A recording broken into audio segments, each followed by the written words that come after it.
ખેડૂત ભાઈઓ, આજ અમે આવી ગયા છીએ બોટાદથી નાગલ પર. એટલે અમારા એક ખેડૂત ભાઈ છે રસિકભાઈ, એમનું ટ્રેક્ટરનું રિવ્યુ લેવા આવ્યા છીએ સુધી. જો ખેડૂત ભાઈઓ, આ અમારા સાહેબ ચલાવે છે અને હું દેખાડીશ કે સાહેબ કેવી રીતના ચલાવે. દાંતીમાં ચલાવે છે, જોઈ શકો છો તમે, જોઈ શકો છો. તમે જોઈ શકો છો પાછળ દાંતી મારે છે અને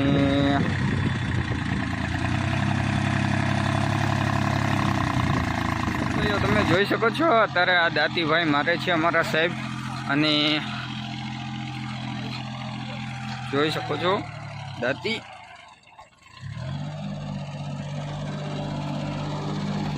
જો ખેડૂત ભાઈઓ, આ ભાઈ દાંતી મારે છે રસિકભાઈ, આપણા ખેડૂતભાઈ. અહીંયા દાંતી મારી દીધી છે, તમે જોઈ શકો છો. અને અહીંયા મિર્ચી ઉગાડી છે, ઓલી સાઈડ અડદ અને ઓલી સાઈડ ત્યાં કપાસ ઉગાડ્યો છે, જોઈ શકો છો. અત્યારે એ ભાઈ વાંકવાળા છે અને વાંકવાળા 18 હોર્સ પાવરનું ટ્રેક્ટર છે. અને આવડ્યા મોટી દાંતી મારે છે, આપણે મોટા ટ્રેક્ટરમાં જેમ આવે છે આપણામાં એ ટાઈપની મોટી તમે જોઈ શકો છો.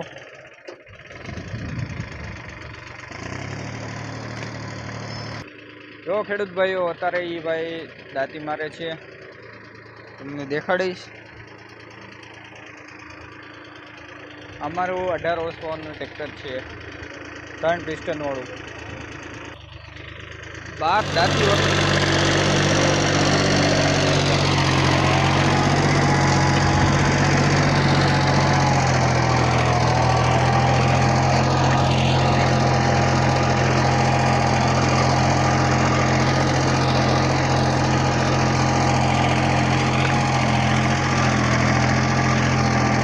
આ મચ્છીમાં ચલાવે છે અત્યારે.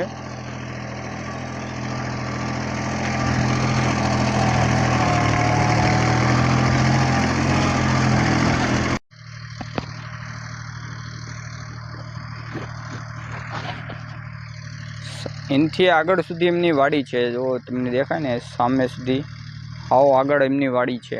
ત્યાં સુધી એમને એક તો ખેડૂત ભાઈઓ જોઈ શકો છો કે અત્યારે કમ્પ્લીટ કર્યું છે. અને તમને વાત કરાવી અમારા ખેડૂત ભાઈ અરવર, તમે જોઈ શકો છો.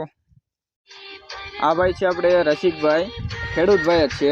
તમે શેમાં ચલાવો છો અને શું ઉગાડ્યું તમે અને શેમાં ઉગાડીને ચલાવો છો એ મને એક જણાવજો સાહેબ. આપણે જો કપા ઉગાડેલો છે, કપામાં બી ચલાવું છું. પછી અડદ ઉગાડેલા છે, અડદમાં બી ચલાવું છું. પછી મરચી ઉગાડેલી છે, તો મરચીમાં બી ચલાવું છું. ચલાવવામાં કાંઈ તમને દિક્કત આવતી હોય કે કાંઈ બીજું પ્રોબ્લેમ હોય ટ્રેક્ટરનું તો એ મને કહી શકશો? નહીં, ચલાવવામાં કોઈ પણ જાતની દિક્કત નહીં. ચલાવવામાં કમ્પ્લેટ દાંતી મારો તોય ભલે, હળ મારો તોય ભલે, પછી અહીંયા ઢૂંઢિયા મારો તોય ભલે. આપણે પછી જો મેં મારા ટ્રેક્ટરમાં તમારું ટ્રેક્ટર મેં છે બરાબર, એમાં આપણે સાણું, રાપ અને સાથે બેલી 3 વસ્તુ એક સાથે ચલાવી તોય બી કોઈ પણ જાતનું આપણને પ્રશ્ન નથી. તમારા પાસે અત્યારે શું ઉગાડ્યું છે, એમાં શું ચલાવ્યું તમે એ મને કહી શકશો? જો કપા ઉગાડ્યો છે તો પેલા કપામાં આપણે સાણું, રાપ અને સાથે બેલા 3 એક સાથે ચલાવ્યું, એક જ સાથે 3 ચલાવ્યું છે. તો એમાં પણ કોઈ પણ જાતનો પ્રશ્ન નથી કે ટ્રેક્ટર દબાઈ જવાનું કે ન પાડે, એવું કોઈ પ્રશ્ન નહીં. કમ્પ્લેટ ટ્રેક્ટર ચાલે છે, કમ્પ્લેટ દબાઈને જેટલું આપણે પાડવું છે એ પ્રમાણે ખેતી કરી આપે છે આપણને. એટલે આમાંથી હું સંતોષ છું. અને તમને એવું ડીઝલ ખાવાનું હોય, એવરેજના પ્રોબ્લેમ હોય કે બીજું કાંઈ પ્રોબ્લેમ હોય તો કહી શકશો અમને? નહીં, એવરેજ તો સારી છે. એવરેજનો તો કોઈ પ્રશ્ન જ નથી કે ડીઝલ કે ભાઈ આટલું આંક્યું તો ડીઝલ વધારે પીધું, એવો કોઈ પ્રશ્ન નથી. ડીઝલ કમ્પ્લેટ પીવે છે. અને ડીઝલમાં તમને કેમ મજા આવે છે કે આમ દબાતું હોય અને સરખું ચલાવવામાં મન ન આવતું હોય? નહીં, ચલાવવામાં તો કમ્પ્લેટ છે. ચલાવવામાં કોઈ પણ જાતનો પ્રકારનો પ્રશ્ન નથી, રેગ્યુલર કમ્પ્લેટ ચાલે છે. તમે ખડમાં ચલાવ્યું હતું? ખડમાં બી ચલાવ્યું. પછી આપણે જે તમે ઉગાડ્યું છે હા મરચી, અત્યારે તમે વિડીયો જોયો હશે ખેડૂત ભાઈઓ, અને બીજું આપણે શું ઉગાડ્યું? અડદ. અડદમાં તમે ચલાવ્યું હતું? હા, અડદમાં ચલાવ્યું. એ કેટલાની ગાડી છે? અડદની ગાળી છે આપણે 1.5ની ગાળી, એટલે 17ની ગાળી થઈ એમાં. 17ની ગાડીમાં ચલાવે છે? હા, 17ની ગાળીમાં ચાલ્યું. અને આ આપણે અત્યારે મરચીમાં ઉગાડ્યું એ કેટલાની ગાડી છે? એ 60ની ગાળી મરચી રહી. એ 60ની ગાડી? હા, મરચીમાં 60ની ગાળી. તમે કપાસ 60ની ગાળીમાં. 60ની ગાડીમાં? હા. બીજું તમને એવું ટ્રેક્ટરમાં લાગ્યું હોય તો એ કહી દોજો. નહીં, બીજો તો કોઈ પ્રશ્ન નથી. ટ્રેક્ટર ચલાવવામાં સારું છે.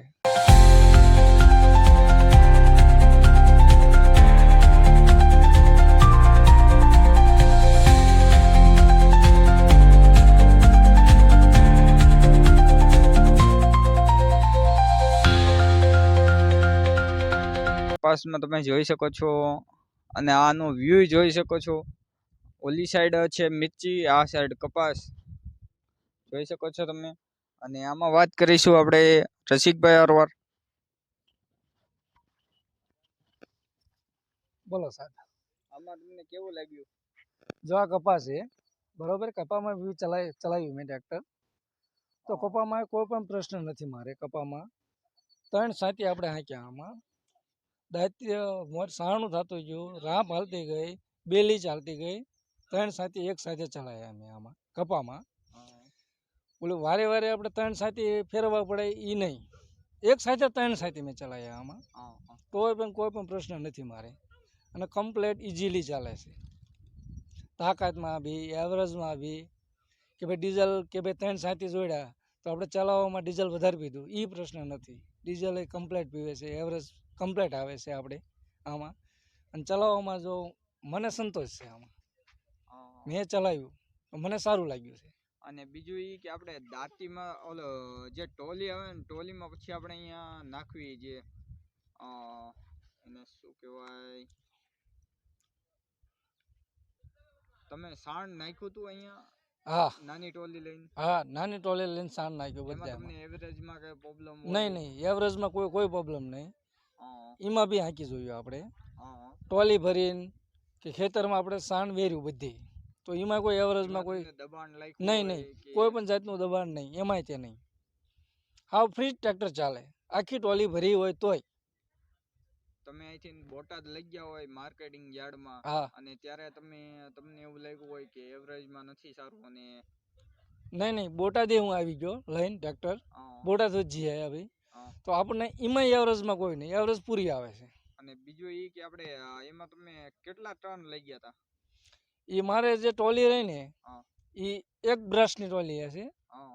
1 બ્રશની ટોલી એની માએ મેં જોડી હતી. અને એમાં વજન કેટલો હતો કઈ શકશો? વજન એમાં એટલે 110 મણ વજન થાય. 110 મણ? હા, 110 મણ વજન. 110 મણ વજન ભરીને ચલાવ્યું, તોય પણ કોઈ જાતનો પ્રશ્ન નથી, કમ્પ્લીટ ચાલુ થાય. એવું છે. અને તમને એમ કેમ લાગ્યું? બેસ્ટ. આની સામે તમારે હરીફાઈમાં મૂકવું હોય ગમે ટ્રેક્ટર તો બિંદાસ મૂકી દેવાનું. હું એમ કહું છું, બિંદાસ મૂકી દેવાનું તાકાતમાં. બેસ્ટમાં બેસ્ટ. અને તમને આ વિડીયો ગમ્યો હોય તો લાઈક, શેર અને સબસ્ક્રાઇબ કરવાનું ના ભૂલતા ખેડૂત ભાઈઓ.